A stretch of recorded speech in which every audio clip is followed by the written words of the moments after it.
आप सभी का हार्दिक स्वागत है। मैं मुकेश जोशी तहे दिल से आपका स्वागत कर रहा हूँ। लीडरशिप की चैलेंजेस क्या है, क्या क्या चैलेंजेस हम लोगों ने लेने चाहिए, क्या क्या चैलेंजेस आते हैं हम लोगों को, तो उसके ऊपर कुछ मैं आप लोगों के बीच में बात करूंगा। तो सबसे पहले मैं शुरुआत करता हूँ कि हमारे सबसे जो अलग अलग चैलेंजेस हमको फेस करने पड़ते हैं, सो डिफरेंट चैलेंजेस को हम कैसे टैकल कर सकते हैं, क्या क्या चैलेंजेस आते हैं। एक रिसेंट जो शेयरिंग है उससे भी मैं कुछ बातें करूंगा आप लोगों के बीच में। मैं total 5 days I was at Pune, 3 दिन का बेसिक कोर्स था। कल रात को ही मैं यहाँ पे 10:30-11 बजे पहुंचा हूँ।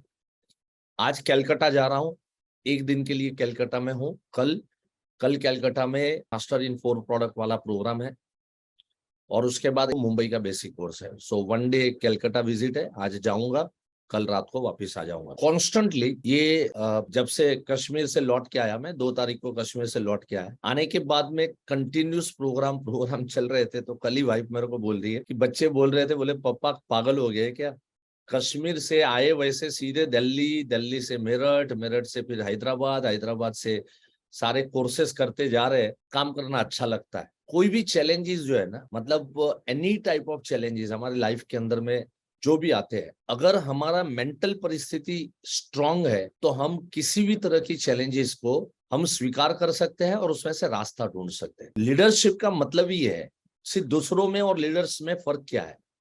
जो लीडर्स है वो रास्ता ढूंढ लेता है, किसी भी चैलेंजेस पे वो रुकता नहीं। और दूसरे जो आम लोग होते हैं, तो वो लोग क्या है, वो चैलेंजेस आए और उसके बाद में फिर दिमाग खराब, उसके बाद में फिर सोचते हैं कोई और लाइन पकड़ते हैं, कहीं और अपनी जिंदगी होगी। लीडर उसी रास्ते पे आगे बढ़ते जाते हैं। जो बिजनेस चैलेंजेस में हैदराबाद में जब मेरा सेशन अभी था, तो उस सेशन के अंदर में हमारे बेंगलोर के एक पार्टिसिपेंट है श्रीधर करके, जो पहले ऑनलाइन से जुड़े और उसके बाद में ऑफलाइन शुरू हुआ, तो हैदराबाद में वो सारे सेशन अभी अटेंड कर रहे हैं। उन्होंने एक बहुत सुंदर शेयरिंग किया। अब देखो चैलेंजेस क्या आते हैं, बहुत बार पार्टियां हमें चेक दे देती है, समझ लेती है, चेक दे देती है, और चेक देने के बाद में फिर पार्टियां 1-2 दिन के बाद या तो कूलिंग ऑफ पीरियड के अंदर में पार्टियां बोलती है कि मुझे ये पॉलिसी नहीं करनी। तो आप में से भी बहुत लोगों को ये चैलेंज आया होगा। इसके ऊपर बहुत सुंदर शेयरिंग किया श्रीधर जी ने कि सर 2-2.25 लाख का प्रीमियम था, पार्टी से मीटिंग किया, मीटिंग करके चेक लेके आया और दूसरे दिन में डिपॉजिट किया, बीओसी काटा। पार्टी का फोन आया कि मुझे भाई श्रीधर ये पॉलिसी मेरे को नहीं करना है, I am not interested.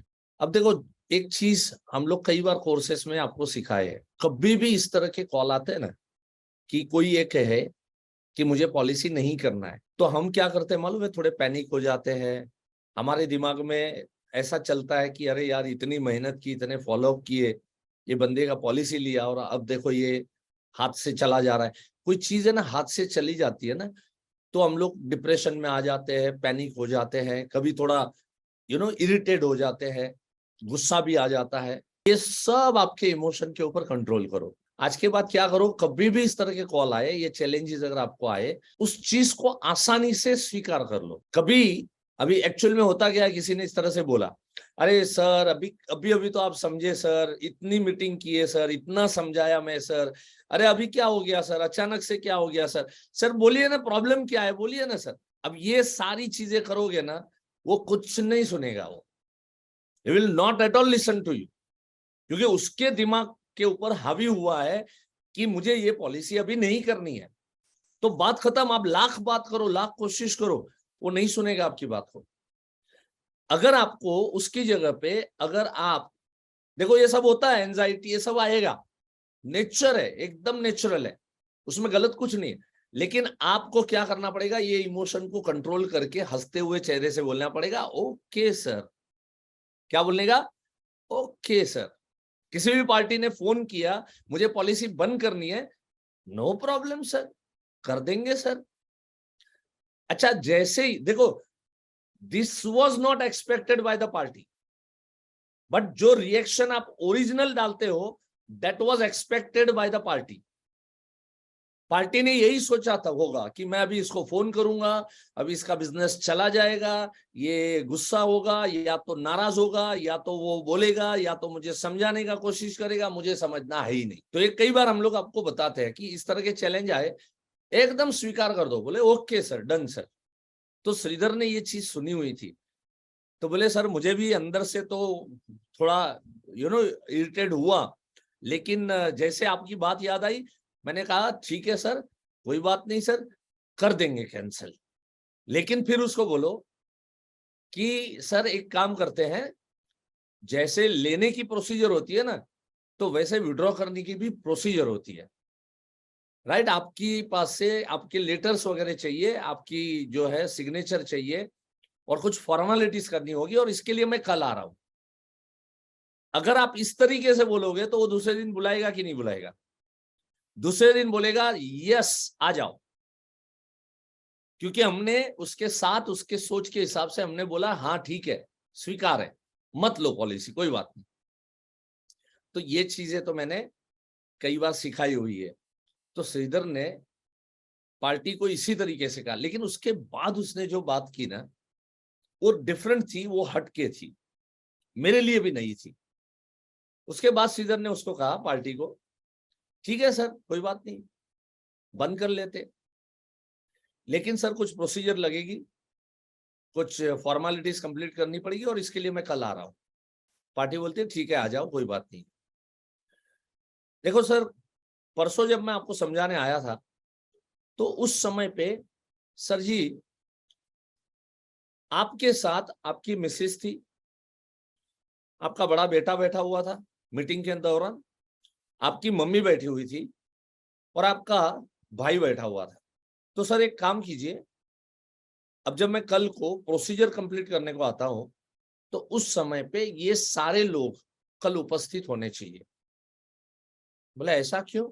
Sir ऐसा इसलिए क्योंकि जब पॉलिसी ली उस समय ये सारे लोग थे, अब जब आप नहीं ले रहे हैं, तो इनमें से सबको अगर पता नहीं होगा, तो उनको लगेगा कि आपने तो बड़ा पॉलिसी लिया हुआ है, भगवान न करे, खुदा ना खास्ता अगर आपको कुछ हो जाता है, तो ये लोग तो आके मेरा गला पकड़ेंगे, क्योंकि उनको मालूम है पॉलिसी ली है, मालूम है, लेकिन आपने विड्रॉ की ये तो मालूम नहीं उनको।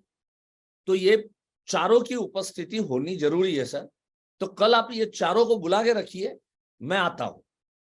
सर पार्टी 1 मिनट तक सोचने में पड़ गया, और उसके बाद में बोल रहा है नहीं ठीक है चलो कर लो, कंटिन्यू करो, जाने तो चलो छोड़ो, नहीं करनी है कैंसिल।